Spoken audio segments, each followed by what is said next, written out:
So that's now in. I'll grease that up. You can see grease around the flange area here. On this one here, I've put a bit of RTV sealant underneath. You can see the grey there. So this face will mate with the grease.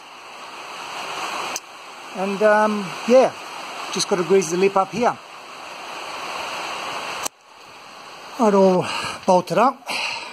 Got another rainy weekend. Nice to be in the shed. You can hear that.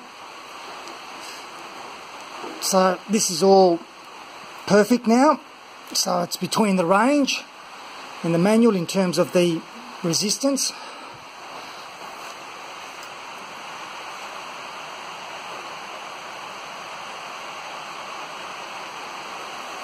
So by giving it, coating it with grease inside, it gives it a really good opportunity to have some lubrication from the get-go.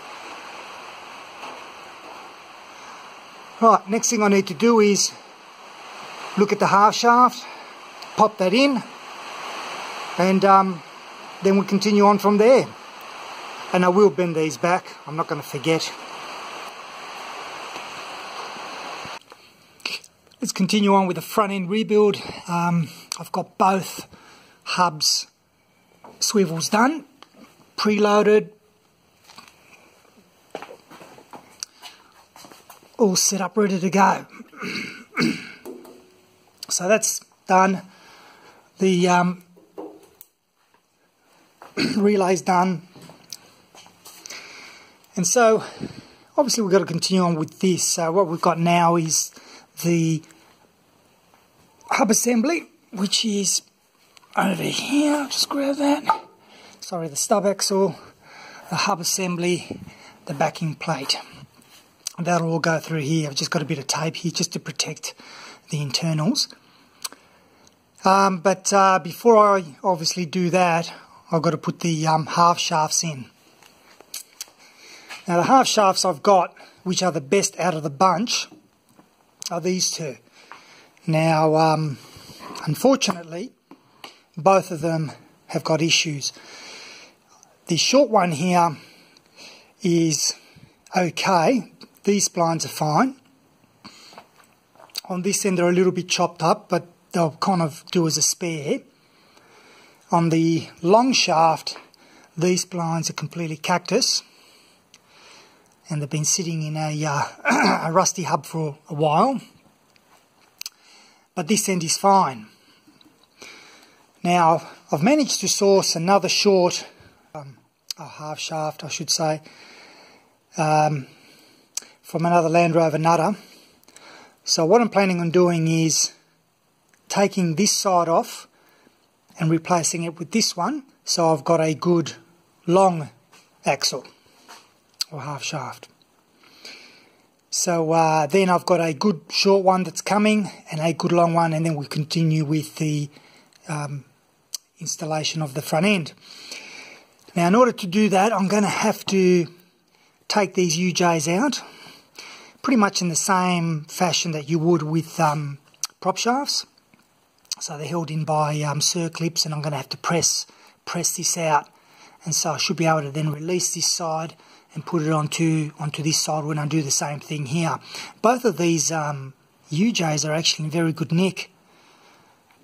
But anyway, so first thing I'm going to do is undo this. So basically undo the universals on this side, these two sides, with my thumb and finger arm, so that way I can release the shaft here, and then conversely do the same on that side there. I'll get cracking with that. Okay, so I finally removed this half from the long one, and you can see how the splines are completely worn. There's virtually hardly any step, and the shiny hard surface has been rusted away.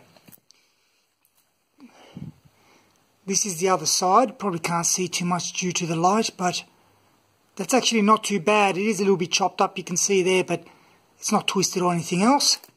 And same with this one. This side's pretty good. And that's the other long spare that I have. But again, the ends pretty much no good. So obviously this is the end where the hub, the drive flange sits on, and that's been pretty much underwater for a while. And to give you an idea, some of the components that I've taken out have been things like this.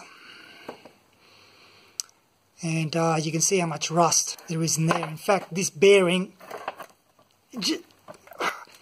trying to remove that bearing, and that's stuck on the actual stub axle due to rust. So, and there's a drive flange there.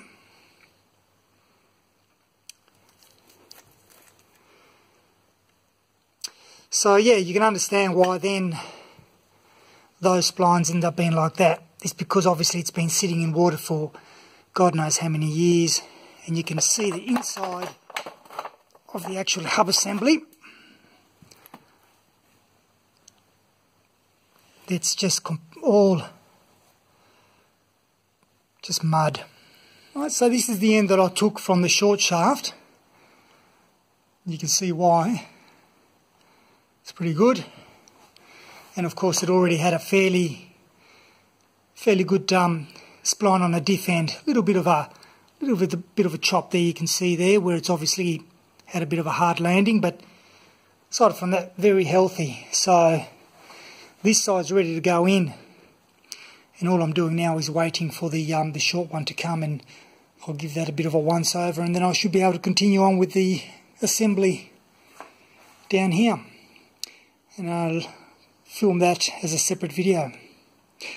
So until then, thanks for watching. See you next time.